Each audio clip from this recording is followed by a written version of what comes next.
हरे कृष्ण, राधे राधे, ओम नमः शिवाय। श्रावण मास के शुक्ल पक्ष की पंचमी तिथि को नाग पंचमी का पर्व हर साल मनाया जाता है। इस दिन भगवान शिव के साथ साथ नाग देवता की पूजा करने का विधान है। इस दिन पूजा करने से कुंडली से काल सर्प दोष के साथ साथ राहु केतु के दुष्प्रभाव कम हो जाते हैं। इसके साथ ही सांपों से संबंधित हर तरह का भय खत्म हो जाता है। परंतु नाग पंचमी का लाभ व्रती को तभी प्राप्त होता है जब वह नाग पंचमी की व्रत कथा को पढ़ता या सुनता है। नाग पंचमी की कई कथाएं हैं। आज हम नाग पंचमी की कुछ कथाओं के बारे में जानेंगे।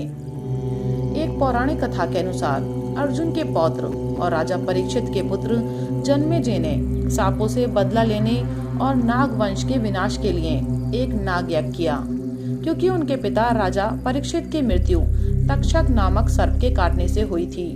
नागों की रक्षा के लिए इस यज्ञ को ऋषि जरत्कारु के पुत्र आस्तिक मुनि ने रोक दिया। उन्होंने सावन की शुक्ल पक्षमी की पंचमी तिथि वाले दिन ही नागों को यज्ञ में जलने से रक्षा की और उनके जलते हुए शरीर पर दूध की धार डालकर इनको शीतलता प्रदान की।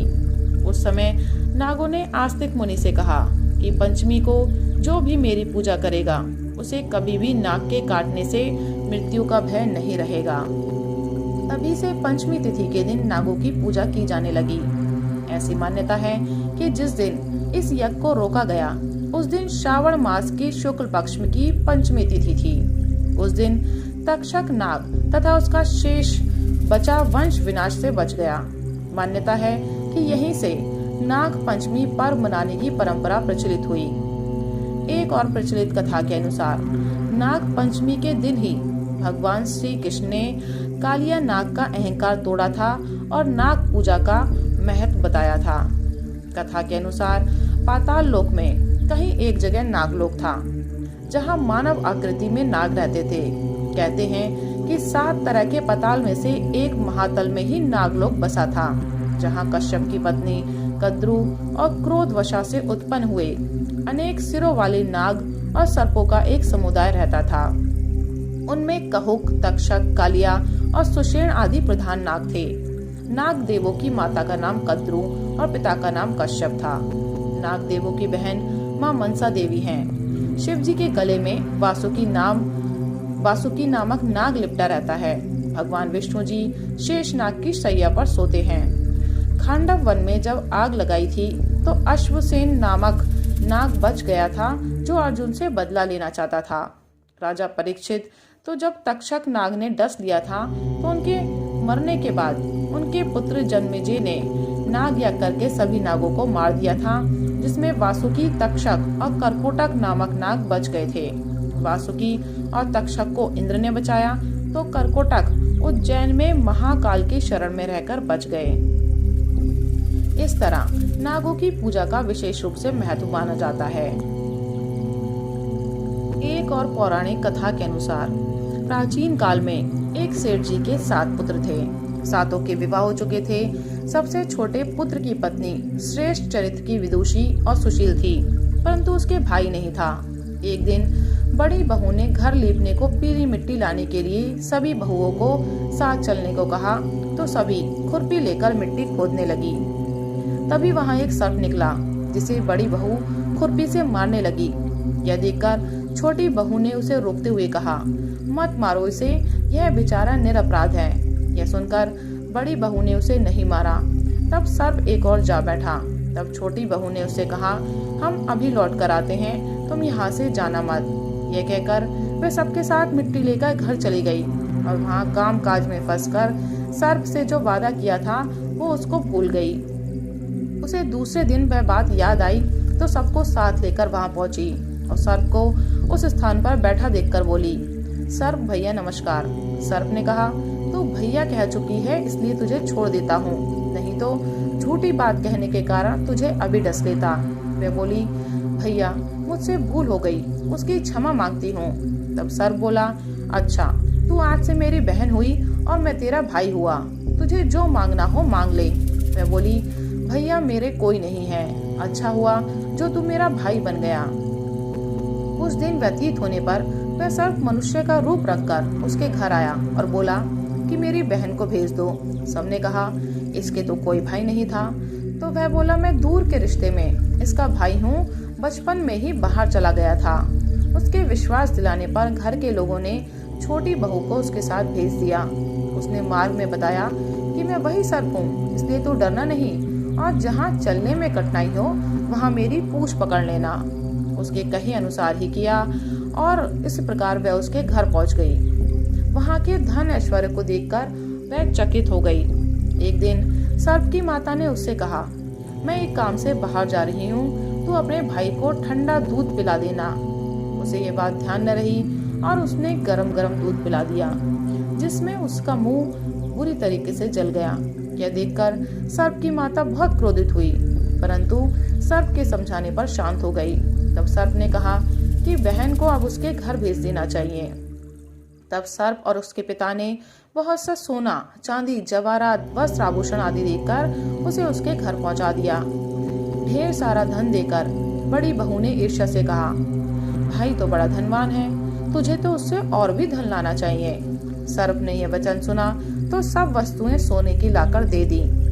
यह देखकर बड़ी बहू ने कहा, इन्हें झाड़ने की झाड़ू भी तो सोने की होनी चाहिए। तब सर्प ने झाड़ू भी सोने की लाकर दे दी। सर्प ने छोटी बहू को हीरे मणियों का एक अद्भुत हार दिया।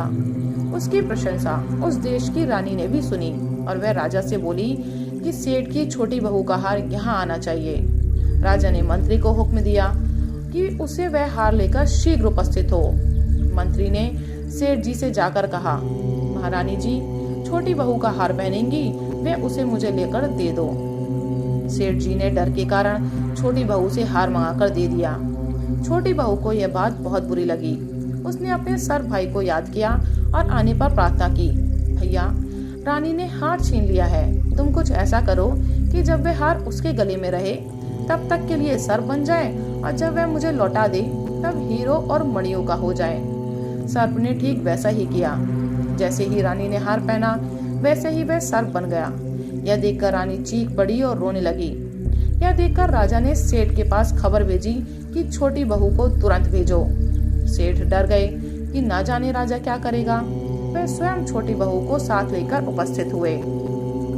राजा ने छोटी बहू से पूछा, तूने ऐसा क्या जादू किया है, मैं तुझे दंड दूंगा। छोटी बहू बोली, राजन धृष्टता क्षमा कीजिए, ये हार ही ऐसा है, मेरे गले में हीरो और मणियों का रहता है और दूसरे के गले में सर्प बन जाता है।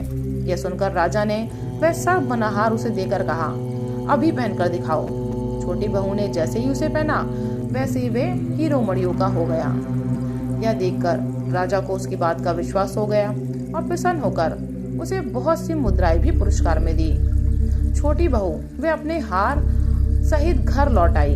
उसके धन को देखकर बड़ी बहू ने ईर्ष्या के कारण उसके पति को सिखाया कि छोटी बहू के पास कहीं से धन आया है। यह सुनकर उसके पति ने अपनी पत्नी को बुलाकर कहा कि ठीक ठीक बता कि ये धन तुझे कौन देता है। तब वह सर्प को याद करने लगी। तब उसी समय सर्प ने प्रकट होकर कहा, यदि मेरी धन बहन के आचरण पर संदेह प्रकट करेगा तो मैं उसे खा लूंगा।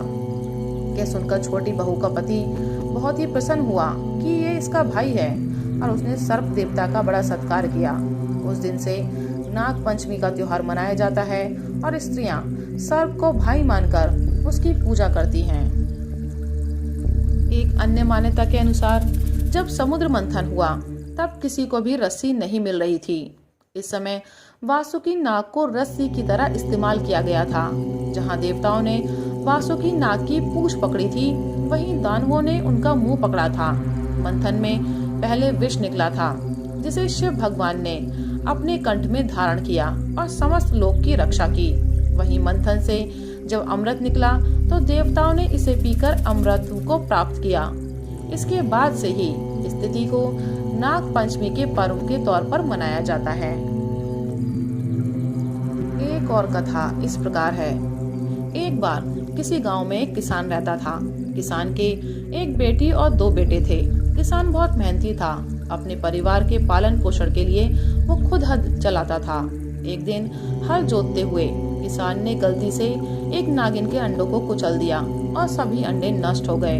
नागिन खेत में नहीं थी। जब वह लौटी तो बहुत गुस्सा हुई और उसने बदला लेने की ठानी। नागिन ने कुछ ही समय बाद किसान के बेटों को डस लिया, जिससे दोनों की मौत हो गई। नागिन किसान की बेटी को भी डसना चाहती थी, लेकिन वो घर पर नहीं थी। अगले दिन नागिन फिर किसान के घर आई तो यह देखकर बहुत हैरान हुई कि किसान की बेटी नागिन के सामने एक कटोरी में दूध रख रही थी और उसने नागिन से माफी मांगी। किसान की बेटी के इस आचरण से नागिन बहुत खुश हुई और नागिन ने दोनों भाइयों को जीवित कर दिया। यह घटना श्रावण शुक्ल की पंचमी को हुई थी। यही कारण है कि इस दिन नागों की पूजा की जाती है। नाग पंचमी के बारे में एक दूसरी कथा और प्रचलित है। एक राजा की रानी गर्भवती थी। उसने राजा से जंगल से फल लाने की इच्छा व्यक्त की।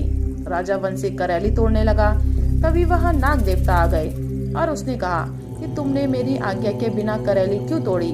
राजा ने क्षमा मांगी, लेकिन नाग ने एक न सुनी। राजा ने नाग देवता से कहा कि मैंने रानी को वचन दिया है, इसलिए वह करेली को घर ले जाना चाहते हैं। नाग देवता ने कहा ठीक है, ले जाओ, लेकिन इसके बदले में तुम्हें पहली संतान मुझे देनी पड़ेगी। राजा को कुछ समझ में नहीं आया कि क्या करे, इसलिए उसने वचन दिया और घर आ गया। घर आकर राजा ने रानी को सारी बात बताई। रानी ने एक बेटे और एक बेटी को जन्म दिया। कुछ ही दिनों में नाग राजा के घर संतान लेने पहुंचा। राजा ने कहा कि पहली संतान लड़की हुई थी, लड़की के मुंडन के बाद आना, तभी दूंगा। राजा की बात मानकर नाग वहां से चला गया। नाग फिर आया।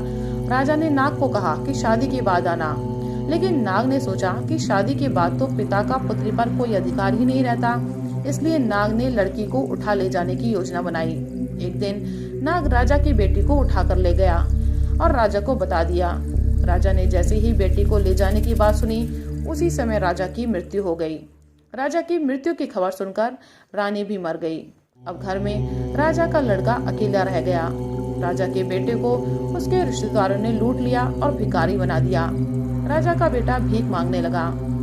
एक दिन भीख मांगते हुए राजा का लड़का नाग के घर पहुंचा तो उसकी बहन ने उसे पहचान लिया और फिर दोनों भाई बहन प्रेम पूर्वक रहने लगे।